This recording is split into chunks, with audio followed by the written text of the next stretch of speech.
Namo Phat. Thanks so much for joining me for a daily practice check-in. Listen, listen, listen. This wonderful sound calls us back to our true home.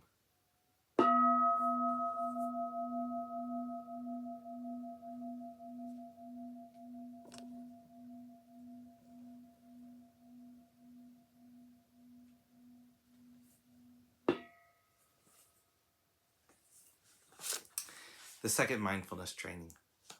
Aware of the suffering caused by exploitation, social injustice, stealing, and oppression, I vow to cultivate loving kindness and learn ways to work for the well-being of people, animals, plants, and minerals.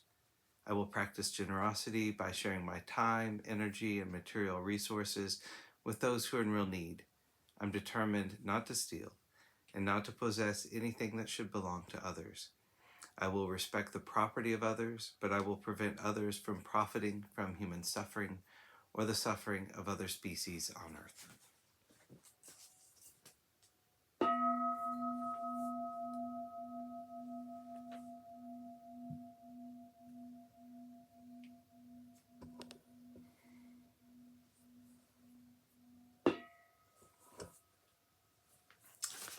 For our Dharma lessons, we've been reading More Than Mindfulness, Widening the Field of Practice by the Monastics of the Thai Forest Sangha.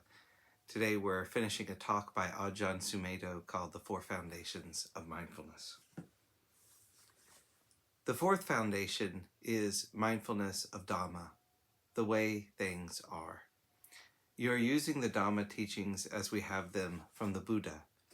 Where consciousness is functional in an ordinary person's life, you don't reflect on it. You know you're conscious, but you don't understand it. If you pass out, then you're unconscious. There is subconscious, and there is dream consciousness. And when you're dead, consciousness leaves the body. So we have all these perceptions of consciousness in a kind of mundane, worldly, ignorant state. But with consciousness of the reality of here and now, it takes mindfulness, being aware of itself. Because consciousness mindful of itself.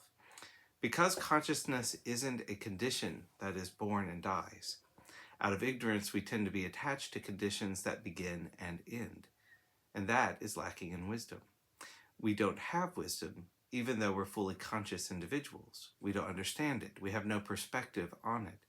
We just have habit patterns that we are addicted to and that we operate from. We react to conditions. We experience them through reactivity, not through wisdom.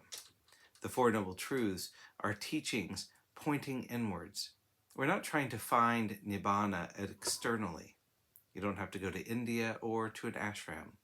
You begin to look inward. You begin to be aware of consciousness as consciousness.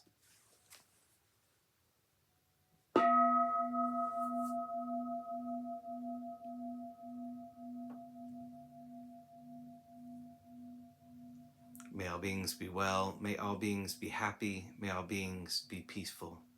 Namo Phat. Thanks so much for joining me today.